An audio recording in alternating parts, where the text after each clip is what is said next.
Is your practice tired of wrestling with insurance denials, deciphering EOBs, and watching your revenue slip through the cracks? You are not alone. Welcome to The Claim Game, the podcast designed to cut through the confusion and provide you with the best practices for revenue cycle management success. We are Jeremy and Catherine Zug, and we've been with people just like you in the trenches. Each week, we'll break down complex billing processes, share real-world solutions from practices like yours, and ask questions of the game makers and changers of healthcare so you can take control of your revenue. Let's turn those claim denials into deposits and help you return to focusing on patient care. It's time to win the claim game.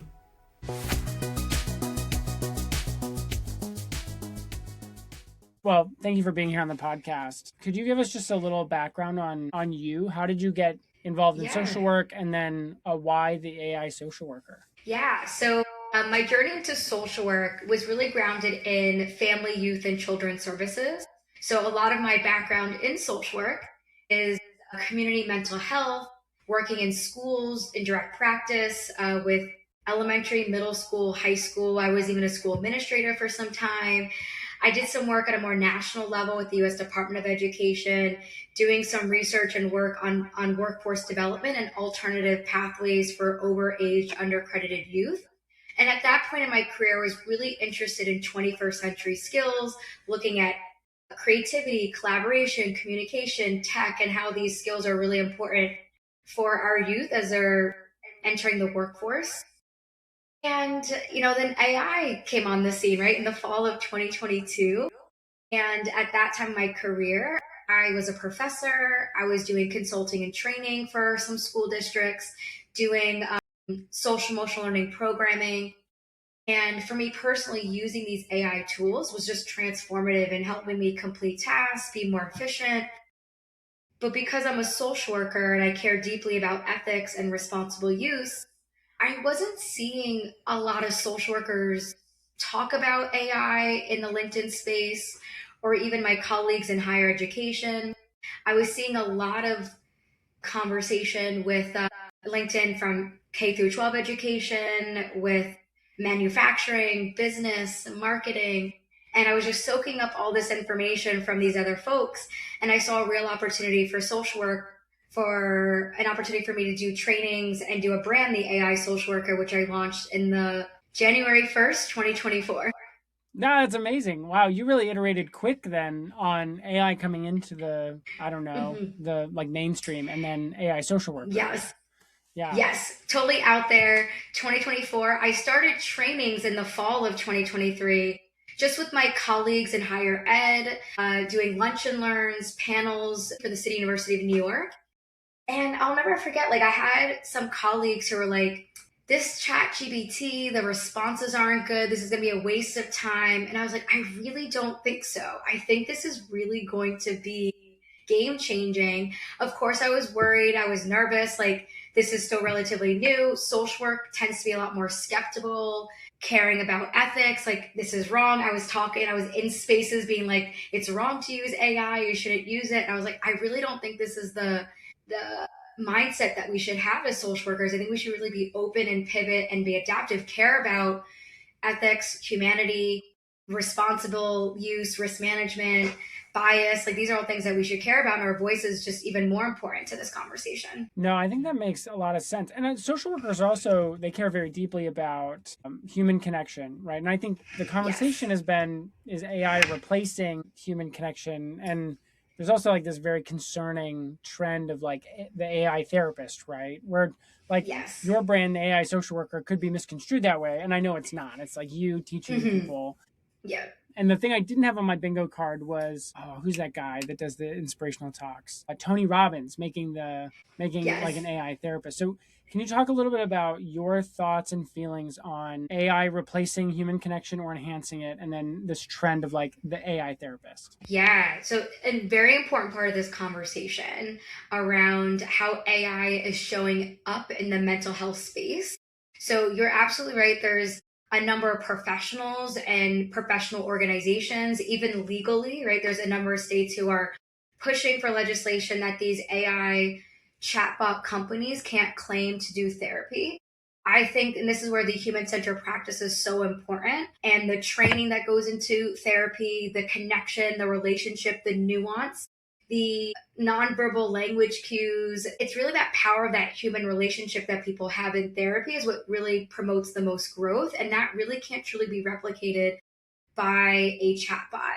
And so there's the legal side that's protecting that. There's even the education sort of side and the professions who are saying, this really can't truly replace the work that we do. And is there an opportunity to have AI chatbots in this therapeutic space in tandem alongside treatment to provide an opportunity to enhance the therapeutic experience for clients? And the other thing that's also a real challenge and real barrier is that we know, especially here in the US, there's a lot of barriers to people getting therapy and services. There's waiting lists.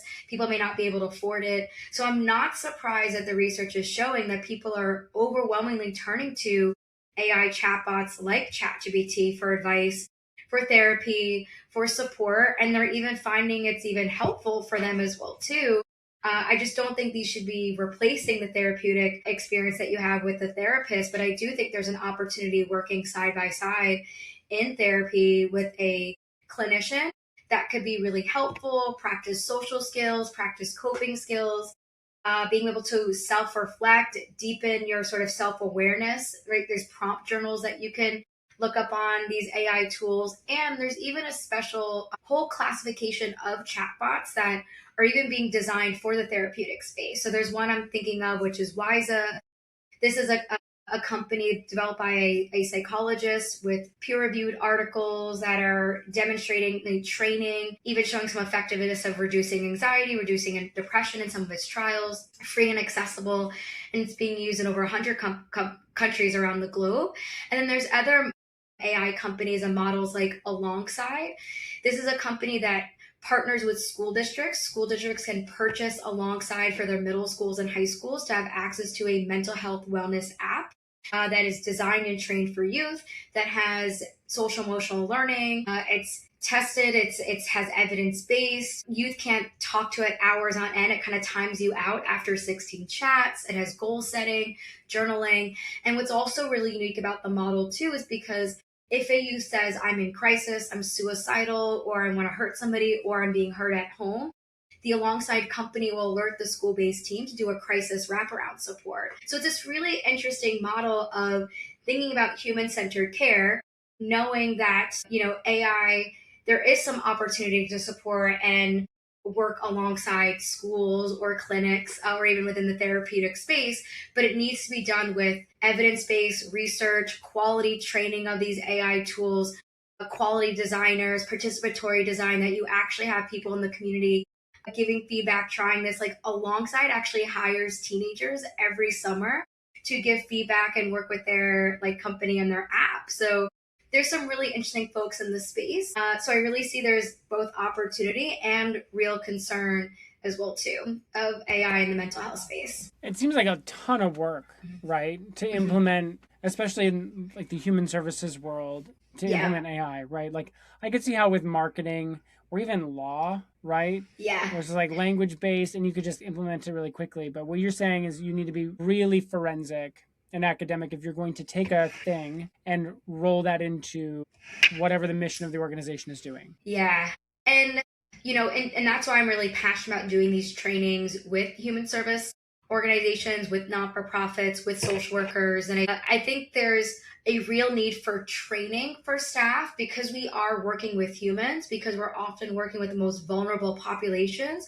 We have to strongly care about our practice in using AI tools, right? We can't put anything that's identifiable. Everything has to remain confidential. We also have to make sure that we're not re-replicating bias and perpetuating bias and using AI tools. We have to also make sure that we're vetting quality tools for the agency to use and integrate. And there are platforms out there like Caseworthy that are for case management, or there's these AI scribes that medical doctors and mental health providers are purchasing, like Upheal. Barry's AI is another one. Bastion GBT. I mean, these are built and designed for the mental health healthcare field that have HIPAA compliance, privacy and security. But I think one of the real dangers is if we're not providing training with that, because yes, you can use the tool to help save time on some administrative tasks, like writing a note, for example, but it's the note that's going to go in the client's chart that's on official record that would get subpoenaed. So people can't just copy and paste what AI generates because it could be biased, it can make mistakes. And I've seen these AI tools just simply make up information that didn't even happen in the session.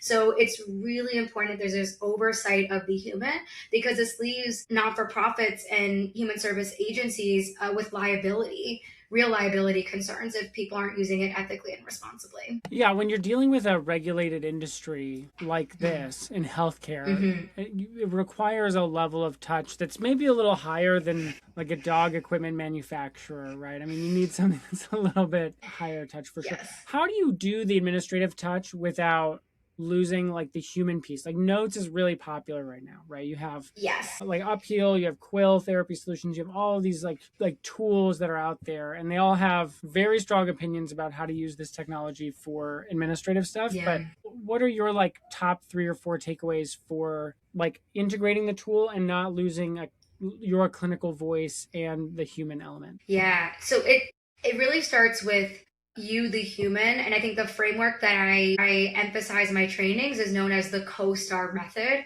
that you and the AI tool have to be co-stars working together. That means the AI tool can't work independently without you, the human, without any oversight, and also reviewing, analyzing, critiquing, critically evaluating any of the content that's generated by any of these tools, and also needing to revise and edit. But that also, means as well that this is and this is my second one, this is a very intentional, reflective process. This can't save you all the time. It could save you some time. But if you want to do and use AI ethically and responsibly, it has to be a very intentional, reflective, methodical process, meaning you really need to review, revise, read over, edit, right? You have to really think about, before prompting for a task that you want your AI tool to use. You want to think about the prompt, thinking about the task at hand. You really want to make sure that there's that human judgment is always preserved. You can't rely on AI to make the decisions for you. It could make recommendations. It could, provide you ideas for maybe some homework activities or recommendations for potential counseling activities that you could do if you're working in a school and you're doing a testing anxiety group that's coming up for the state exam, right? But you, at the end of the day, you are the expert, the professional with years of experience, that you have your education, your degree. And so that's what you're always going to be relying on, not the artificial intelligence, but you need to rely on the human intelligence always when using these AI tools. That's great. Yeah, thank you for that.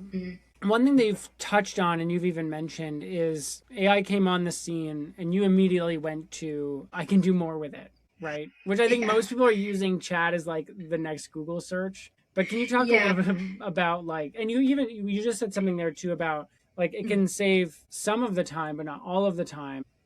Can you reconcile the idea of AI being a force multiplier in social services, but also where the limiting factors are? Yeah. So, and this is great. I do want to also clarify. So even though ChatGPT launched in the fall of 2022, I started using it in the spring of 2023. So I wasn't like right away in the fall. And my entry point was not even social work. It was because it was showing up on my Instagram account. Check out, ChatGPT, put in these prompts to get free content for your business. And I was like, well, yeah, I'm going to try that. And I was playing around with ChatGPT with these prompts. I'm like, well, if I can make this content for my Instagram account, for my business and my website, I'm like, why can't I try it with creating learning objectives for my trainings, or coming up with discussion questions for my workshops, or for my clinical supervision that I was hosting in schools, or helping create curriculum, right, for my work in workforce development. So it's so interesting, is my actually entry point wasn't even human services for using AI. It really was, marketing, which is kind of something you brought up earlier too. That's awesome. But in my journey of using AI, I think I've gotten really intentional and also expanding my use, like not just to use it, like you said, as a Google search. I think being really intentional as a planning thought partner, and even like completing tasks, but really breaking down tasks and then a more complex task to then execute them with better efficiency and quality output. So here's an example, right? I'm a professor. I've actually built out projects on ChatGPT, and I've done the same thing on Claude as well too. I build out a project where I tell ChatGPT or Claude, I'm building out a course and curriculum and a course syllabus. Here is the knowledge base. I upload a number of files like my previous course syllabi, open source textbooks, open source articles, even some of my own previous kind of writing on AI and social work, for example, because I'm developing a course on AI and social work in the fall. And so because I built in that knowledge base, and then I'm also using the power of AI to then be a thought partner and an idea generator to say, okay, here's the previous syllabi that I've had, here's the knowledge content. Can you create for me a syllabus scope of looking at creating a course that's 8 weeks long? So it can be a starting point. It can also refine my materials, but I really like having that knowledge base that I could build into AI. And so this is saving me, of course, some time, but this is also takes hours of work to build out a course. And so it's not that something I'm getting it done in 2 seconds, but I'm really using it intentionally to really expand my pedagogy, expand my content, my curriculum, and really using the power of AI to help me do that. Well, one of the ways we use it at the company here is Notebook LM, which I'm sure you're familiar with. I think it's one of the most underrated tools, right, for training a team. And you talk about workforce development a lot. And for us, that's huge, right? The amount of content we have to muscle through with third-party payment. It's just the information you need is gigantic. But the fact that you can put it into this thing and then sort of chat with an internal closed system versus like a public system, so much better. And you talk about, are you talking about the thing in the fall? Is that for a college in New York? Yeah, so I teach a couple of classes on social work and AI right now. So I teach a course at University of Tennessee. I developed the course in the spring. I also teach a postgraduate course at NYU for already practitioners in the field. So it's psychologists, social workers, licensed mental health counselors. We even had public health directors even join the course too, because it really is more broad on AI and mental health. That's a semester-long certificate program for professionals already in the field. And I also teach a course at LSU that I've developed on AI and social work too. And then in the fall, I'll be co-teaching with another colleague, another AI and social work course at Columbia as well too. How in the world do you do that with the rate of change that's happening within the AI world and keep a curriculum stable? I mean, do you just release the curriculum like the night before and you're like, this is what we're doing today? Like, how does that work? You know what? And that's such a great question, because even now, like, I'm in the middle of LSU and our summer course, and a massive just textbook was just published by NYU on AI and social work. And I was like, dang, I wish this was available when I started the course in the beginning of this summer, because I was like, the most update information, research, right, just coming out and being published. But this is the world, right? And I think having the skill and the ability to research, pivot, and adapt, right? There's always going to be a new semester. There's going to be a new opportunity to revise and freshen up the course. And so, I started with University of Tennessee in the spring, and I've absolutely made rounds of feedback and iteration, and I will continue to do that in the fall too. But where I see education going, especially in the training of human service workers and social workers and psychologists and all of us in the field, is right now, like, AI is kind of, if your school even has an AI course, because even that's even outside the box and isn't the norm. But I think what needs to happen is every single course needs to embed AI. Right? Like, it shouldn't just be a standalone course. Every course needs to embed AI in some type of capacity, because it really isn't just a technology that you just use in one capacity of your job. It's kind of filtering in so many different areas. So if I think about social work, AI should be in our clinical social work courses. It should also be in our policy level courses. It should be in our research method courses. But right now it's kind of siloed. But it takes time to build curriculum. It takes time to, teach and train professors to be ready to integrate this technology. So I think it's going to take a couple years for the universities to kind of get on par with integrating AI, especially in human services. I was talking to a working group at Columbia with different disciplines, and engineering is like we've been talking about AI for years now. Like, this isn't anything new for us. And we're like, we're just getting started, you know? Yeah, and well, there's one thing that universities are not known for, it's moving quickly or change, right? I mean, they like to kind of grind away slowly, and that's all well and good. And so, ChatGPT came on the scene. I think everybody got all like hyped about it. Now there's a bunch of others. Yeah. How do you know which one to use? How do you test and experiment and feel it out? What's your rule for that? Yeah, I think I'm very fortunate because I do work at a couple of universities. So I get access to a paid version of Gemini. I get access to a paid version of Copilot as well. I do pay for my own ChatGPT. I currently also pay for a subscription for Claude as well because I don't get access to it at any of the institutions that I work for. And I have had access to Perplexity. So I feel like I've tried a lot of them, a lot of the generic ones as well too. And I think for me, and I do encourage this in my trainings as well too, is, definitely explore and experiment, find, because I think they all pretty much kind of work in the same sort of capacity with the chatbot. You can upload files, you can create files, it will analyze data for you, but there are some kind of little nuances between them. But I do think the golden standard, especially if you're working in the human services field, is to really go with the AI tool that you have available at your agency. And the reason why I say that is because that is going to be the most secure and private one that you have access to. It will have a closed circuit as long as that BAA, that business agreement, is in place. And I'm finding, some human service organizations have access to Copilot. I'm seeing the most popular because of Microsoft 360. And I would say second is Gemini. And so I think really exploring and experimenting with the tool that you have access to that's paid is definitely I would say, probably the direction you should go in. So if you make mistakes or you're not really sure, you're at least going with a much, much safer tool. Because if you're going to experiment and try with a free tool, there's a lot more risks involved, especially, with potentially violating HIPAA. These free tools, they're collecting data. Yeah, it's great they're accessible and free, but the real cost and risk of that is that they're collecting our data, they're selling that data to third parties. So there's no HIPAA compliance, no FERPA compliance. So the safest one to really use and experiment is with the tool that's available at your agency. And making sure that it's paid. I mean, you said this, but making sure that it's paid. Because the reason why chat on the free version knows you, and I've seen, you've seen this too, but people are like, hey, tell me something about myself that maybe I don't even know or whatever. Like the reason why it does that is because it remembers, right? It's like keeping a log of all of that. And I find this is actually a gripe of mine. I'd love to hear your thoughts on this, but it's a gripe of mine with Gemini in my like paid version, right? Because like I'll do, hey, do this thing. And then it's like, why can't you remember this? Is there a reason for that? Or you've like a workaround for that? And you know what? I'm transparency. Gemini is not my favorite tool to use. It's probably the one that I use literally the least. And honestly, I do find the image generator is quite good on the Nano Banana on Gemini. I do like it. And I work with school social workers, school counselors, so I think it's great for making story images for social stories, or if I'm putting together a presentation, creating an image for that.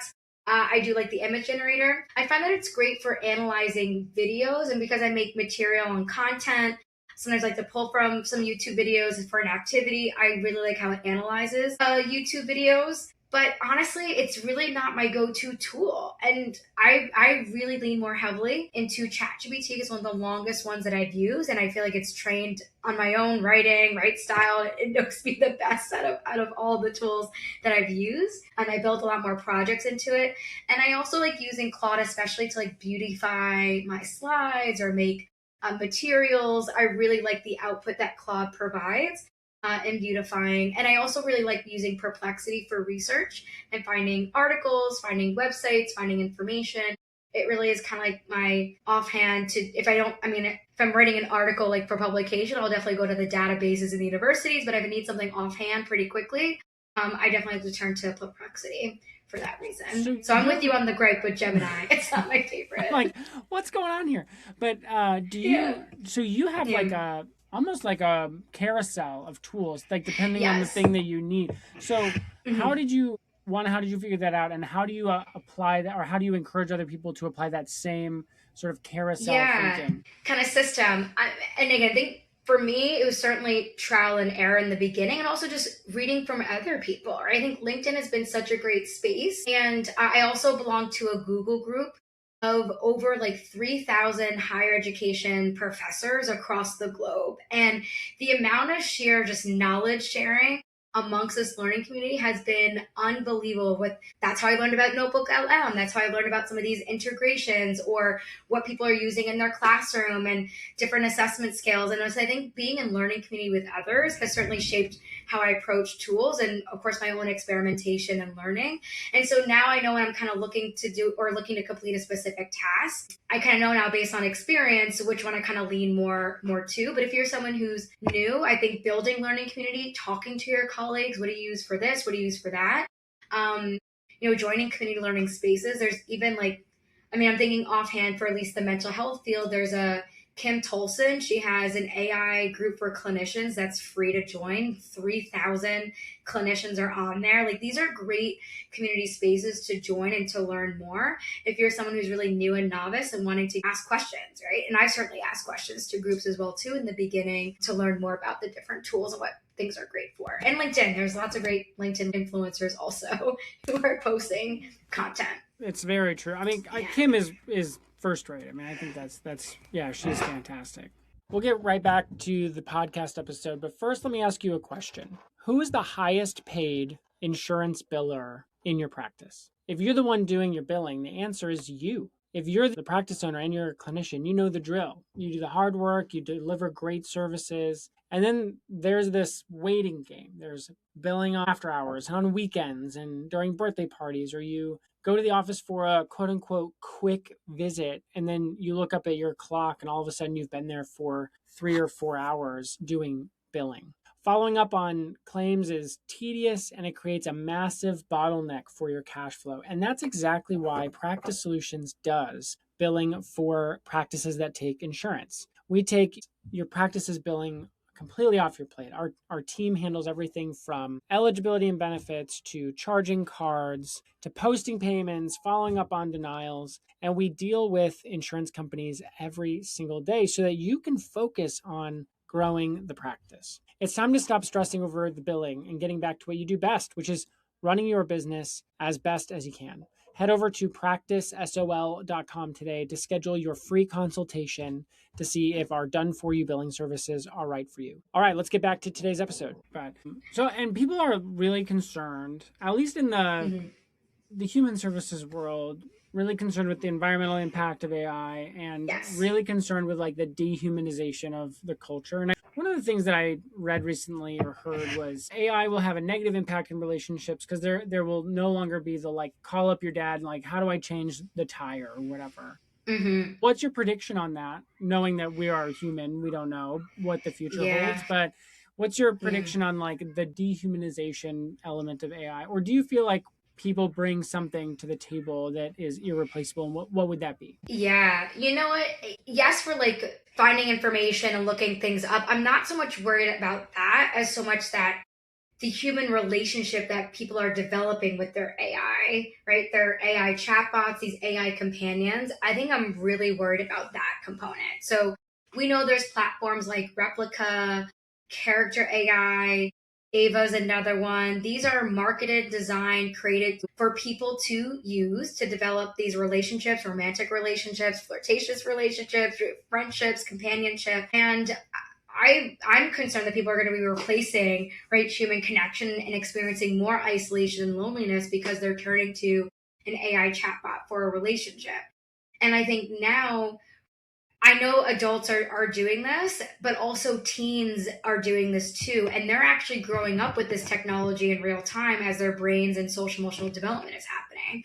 So I'm also really concerned, especially, Gen Beta, who are the babies born after 2025 in the year of, sort of the world of AI and the AI revolution, that I think for some of us, this is still a disconnect and uncomfortability that people are turning to AI as a relationship. But I wonder, and I'm curious and I'm concerned, of what's going to happen in the future, especially this up and coming generation where this might be way more normalized for them and not so much as a disconnect for us.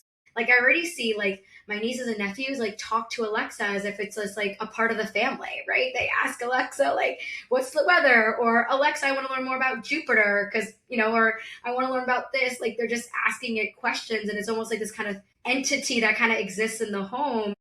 and it's just kind of part of the family home. But then I wonder, growing up with this technology, what is that going to mean for their social emotional development, expectations of relationships? I mean, the human experience has empathy, perspective taking, conflict, nuance, all these emotions, where AI can never truly empathize. AI will never experience death, bereavement, grief, a breakup, love, and all these things. And yet people are attributing their AI and feeling those feelings with that, because again, it's designed to mimic a human relationship and conversation. And these companies are designing that intentionally to collect a ton of data, make a lot of money. And I think because we are in a loneliness epidemic, right, the more tech that we have, the more people feel lonely and isolated. So I think one of my biggest areas of concern and this disconnection and dehumanizing are these AI companions and the need for safety and guardrails of this technology. And we just don't have the research decades yet, because this is just getting started with our, especially with our young people. Oh, 100%. And it's not, I think, well, you tell me what you think about this. My position is that AI is not email. It's not the car. It's not electricity. It's not any of that. It's like there's all of those technological innovations, and then there's this. And we don't really know what's over here yet.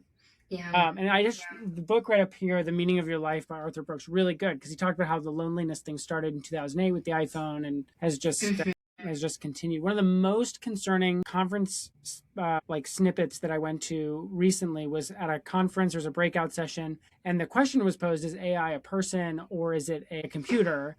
And it was like really unnerving to me how many people said AI is a person. Have you had that experience yet or no? Not in my trainings that someone has sort of expressed the point that AI is a person. However, in the mental health field, I know there are clients and clinicians saying that there are clients, children struggling with this. So I'm thinking of an example where I was doing a training for Nebraskan school social workers, and there was a school social worker who had an 11-year-old student whose parent was trying to set limits, right? That their youth could not access their AI companion and chatbot because the vault was already open. They were already using this chatbot and almost addicted to it, essentially, because once their parent tried to take it away, they were feeling suicidal. They were really emotionally dysregulated. They actually had to go to the emergency room because they were just struggling so much by not having access to talk to their AI chatbot. And for me, like, I really find the most vulnerable, right? This AI psychosis where people are really disconnected from reality, recognizing that their AI chatbot is not a real person. It's not a human. It can't feel, it can't think, it can't do these things. And yet it feels so real for folks. And that's where I'm kind of seeing some of that sort of play out in the mental health sort of space, where I think it's a big part of our role as human services, legislator, lawmakers. Like, we have to hold legislation and companies accountable for this, to design and create safer AI tools. But it's already launched, right? It's already out there. And same thing happened with social media, right? Like, now we have 2 decades worth of social media. We know that this is not good for people's mental health, increases depression, increases anxiety, lowers self-esteem. There's even countries, right, Australia, banning social media now for youth under the age of 16. But we're just not there yet with AI companions, and it's already here. Yeah, and it won't be there for some time. To add another layer to that, I do think that regulation is definitely coming. I think from, I don't know, a few years ago when this stuff came on the scene till now, it has felt a little bit like an oil boom. Like, it's just oil on the ground. You just drill a hole. But like, oil developed, and now there's a bunch of rules and all of that. But for kiddos, I have 3 kiddos. Yes, yeah. Under the age of 5. And like, there's another simple answer here, which is like, parents don't do it. You know, like, you have the authority in the home to say like no to that. And so it sounds like you would be like team don't do it until later. Yes. And also parents having the knowledge and the information to know, right? Because I think it's a village effort, right? We need to have our schools on board. We need to have youth development organizations on board. We need to have families on board. We need to have lawmakers on board to really make sure the public is safe.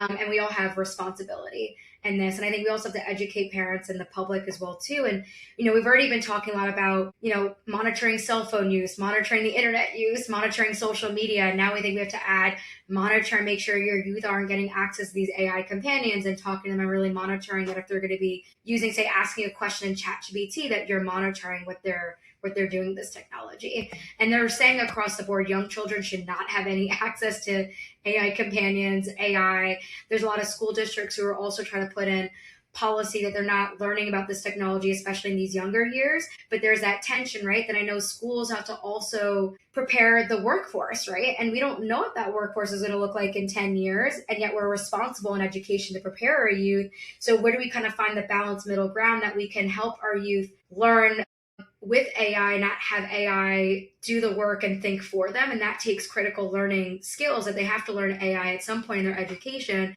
And again, we're in the kind of middle of that kind of gray area right now too, in K through 12. Yeah, no, and that's, I mean, it's very interesting because we know some folks that are in like the early years of college, and you know, they were talking about how they are getting penalized for using like Grammarly or AI in their work, but then their professors are allowed to use AI to see if they're using AI. And then the thing I recommended to one of them, and nobody will know who I'm talking about, but I was like, well, we'll just prompt the AI tool that you're using to get around those tools, and then to write in a way that would not be indicated by the AI tool your professor's using. So it feels like this game of cat and mouse that we go round and round on. Do you have, as a professor, do you have like opinions on that too? Yes, 100%. So actually, there's a growing movement of universities to do away and ban these AI detection tools because they actually do a really terrible job of actually seeing if people are using AI. And there's a lot of false positives. Yes. And that's just stressing students. That's stressing them out. I also don't want to feel like the AI police. Like, I didn't get into education to be this like police person policing like AI and having that stress me out all the time either. Again, I'm fortunate to be in higher education, a master's level program, doctorate level program. I'm really working with students who are really being prepared for the workforce right after they're done in their degree.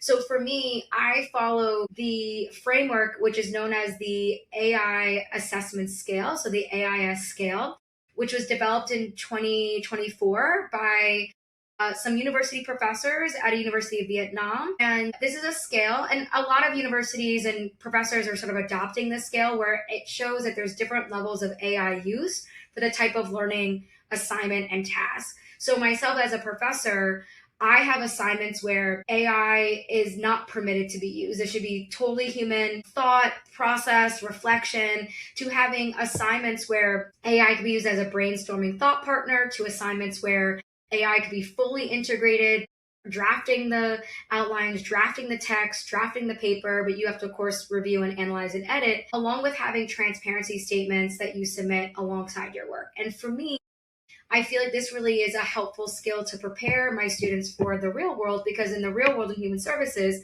not everything will have AI incorporated in it. You still have to rely on human intelligence, while also for specific tasks being able to use AI responsibly. And I teach a grant writing course. I teach a human behavior in the environment. I teach an AI and social work course. So that for me has really been great on my journey as a professor, to allow and open the transparency. I'm also transparent with my students how I use AI. I have transparency statements and everything too, because I'm really trying to model that openness and transparency and not have it be subversive, hidden. And I've had students say to me, this has been so great to finally not be so fearful of these AI detection tools. Like, I'm not dumbing down my work because I'm fearful that AI is going to think that AI wrote this.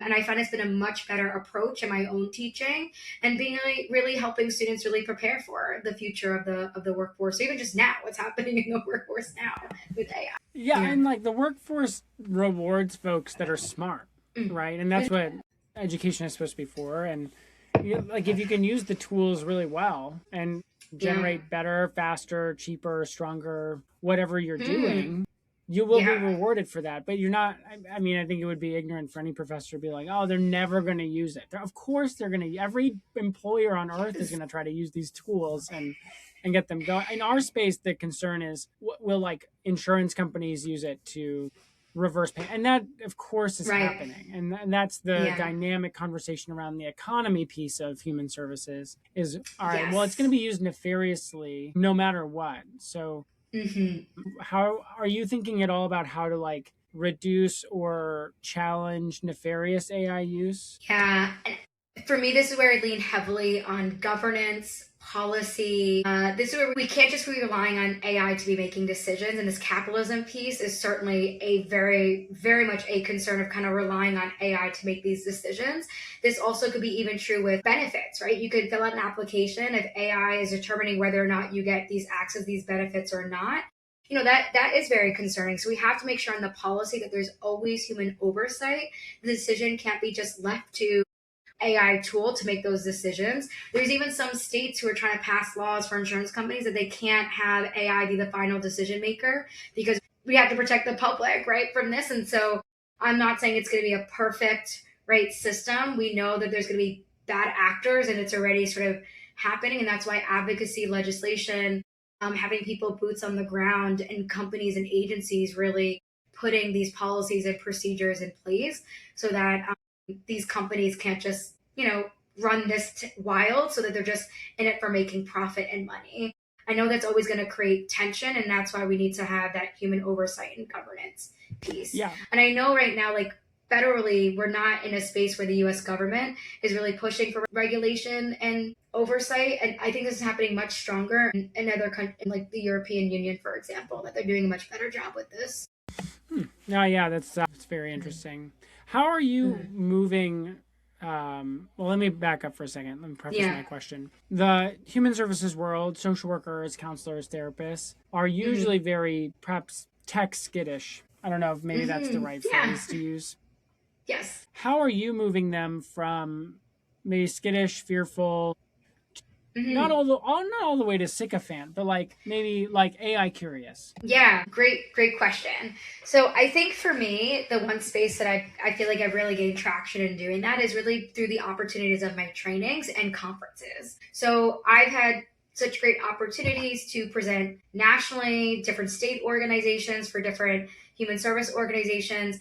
And I think the power of learning and exposure has been a real great eye-opening sort of experience for folks in the human service field to actually see in real time, how do you prompt to write, say, draft this email, or search for in real time in your community these resources, or how can you use AI to get an idea of the kind of activities or materials that you could use in your counseling session. I think really seeing this happen in real time has really broken down some of those barriers and concerns around this fearfulness. And don't believe it's not a cure-all. It's not like, oh, they watch it, they're like now transformed.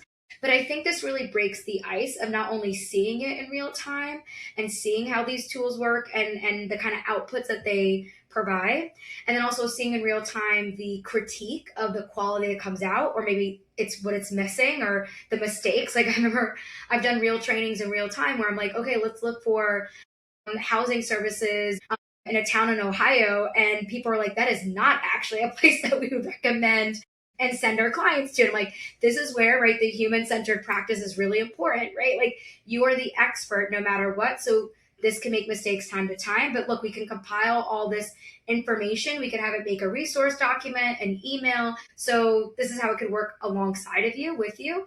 And I think the other power too is being in a learning community space with real other humans, human service workers who are also sharing, well, this is how I use it at my job, or this is how I use it for this task, or this is how I created a worksheet for my counseling session, or this is how I created this newsletter for my parents at my school. I think really hearing from other people how they're using it and how it's really benefiting them, I think has really sort of opened up and sort of allowed people to really be in dialogue and community about it. And they're learning, hey, like other people are using it for this reason. And the other piece I think what's also helping is agencies are also recognizing, hey, like we need policy about this. We need training for this too, right? So I think that also is opening up the doors for people to have more exposure to training and information, because agencies are also kind of driving this work too. Yeah, I mean, and I think people forget that you can ask AI, whatever tool you're using, to do anything. Yeah. Right? So I know Gemini is mine of choice. I know it's not yours. And I know what I don't like about it. But one of the things I do like about it is I can say, give me one AI tip every day at 9, right? And so what I've learned over the last month is like, wow, I'm like really underutilizing not just like email and AI, but like sheets and Yeah. docs and all this stuff. And it's really fun to be taught by the AI how to use it in a way that's really productive. And so, and you can do that Yeah. like, hey, don't agree with everything I say, act as devil's advocate. Here's my idea, here's my proposal, my Yes. paper, my blog. Like, disagree with me. Because I think part of the problem with like chat is like, you're amazing. It's like, no, I Yes. know I'm not. It's fine. And so we just try to hang in there. But you Yeah. use your AI as like a sparring partner in some regard, like you give it a role and then success and parameters, that kind of thing. Yeah. You know what? I haven't tried this, but I came across this really interesting prompt. It's almost like be the round table of different kind of roles, and here's a scenario and give me different perspective, right? It's kind of having your team and your crew of people to kind of hear different things. I've asked it to say like disagree with me. I want to see the counter argument so that can even improve my argument or my sort of content that I'm building and creating. So that, yes, because there is that real concern, right? That AI could be very positively biased in that sort of way, with always agreeing with you. This is also really concerning in the mental health space too, right? Where people are relying on it for advice. You know, people are turning to it, say like for a romantic conflict with their partner. And if it's always agreeing with them, they're not really showing their eyes and kind of opening up to what's really kind of going on in the situation. So I've had a clinician share with me that their client intentionally asked the AI chatbot, can you look at my relationship problem in a different way that I'm not seeing it and don't agree with me? Right? So they can kind of see the problem in a different vantage point and different perspective. So, but again, it all goes back to how you prompt it, right? And you have to know that skill set in order to do it. Well, I can't get into specifics about this, but I have had connections, let's say, who like person A and person B get into a conflict, and then all of a sudden person A and person B have chat involved in the conflict. So now you have like 4 involved in the conflict, and I don't find that to be helpful at all, right? I mean, it's Right. like, of course, it's going to agree with you. And then you're going to use that and you're going to bring it to a session and print it out. And well, mine says this and mine says that. And then you get a therapist involved. Now you have 5 involved in this thing. And I don't find that to be particularly useful. But I think that's where the human skills like come into play. Yeah. Like, chat doesn't have the context of like, I don't know, your childhood, growing up, everything that happened before you started interacting. And so like you're more than just your chat history, for sure. Yes. Where do people go to get more of you in their life, or like, where are you publishing the most information? Yes. So great question. So you can access my content in different ways. So I would say probably the most where I'm quite visible, actively posting and engaging is certainly on LinkedIn. So definitely feel free to search me up on LinkedIn and find me there. I like to share lots of resources, information, highlight other people's work, recent research, trainings that I'm doing, things that's kind of happening. I also have a website, my website, theaisocialworker.com. I have a ton of free resources on there as well for the profession, to a free guidebook, a whole prompt library with different prompts for human services, to complete tasks from micro, meso, macro levels. I also have a listing of AI tools that are really helpful for the profession. I get no kickback, no incentive from any company. I truly do this work because of the passion and just wanting to share knowledge and information. I really want this to be accessible for our field. And I also have a free newsletter. So if you sign up for the newsletter, I really try to bombard people. It's just once a month. I will send a monthly newsletter highlighting maybe some recent research that's come out, maybe a podcast, maybe another training and it's not even my training, other people that are doing trainings in the profession. I really want this to be a kind of like a learning community space for folks just to learn more about what's happening in the profession. And I also have a blog. So on my website, I have a blog. I try to blog once a month. I also try to blog with other folks so we could do some kind of collaboration to kind of expand. It's all under the umbrella of AI and human services and social work. But it's just been such a great journey since, like I said, January 1st, 2024, when I started this. And it's been just so incredible to learn side by side, share, really build a community itself, because we're all kind of navigating this together, honestly, No, 100%. Marina, thank you so much for being here. And all of that will be in the show notes below as well. So if any of you want that. But thank you for doing this. Thank you for your work. And I look forward to connecting with you down the road. Please take care, Jeremy. Thanks so much for having me as a guest. I really appreciate it. If you enjoyed today's episode of The Claim Game, please take a moment to leave us a rating and review wherever you listen to your podcasts. It really helps new listeners to find us. Make sure you never miss an episode by subscribing to The Claim Game on your favorite podcast app. Your feedback means so much to us. We want to provide valuable education about revenue cycle management. So if there's something we didn't cover in our topic that was a burning question for you, please let us know so we can try to get you the information you desire. You can find the links to all resources we mentioned in this episode in the show notes. And if you want to dive deeper into our resources, we have 2 places you can do that. First, you can go to our blog at practicesol.com/blog, where we have 8 years of educational blogs. If you want to learn more about what Practice Solutions does, reach out. We'd love to hear from you. Just go to practicesol.com to learn more and to connect with one of our awesome people on our team. Thanks for listening. We are Jeremy and Catherine Zug, and this is The Claim Game. See you at the game table next time.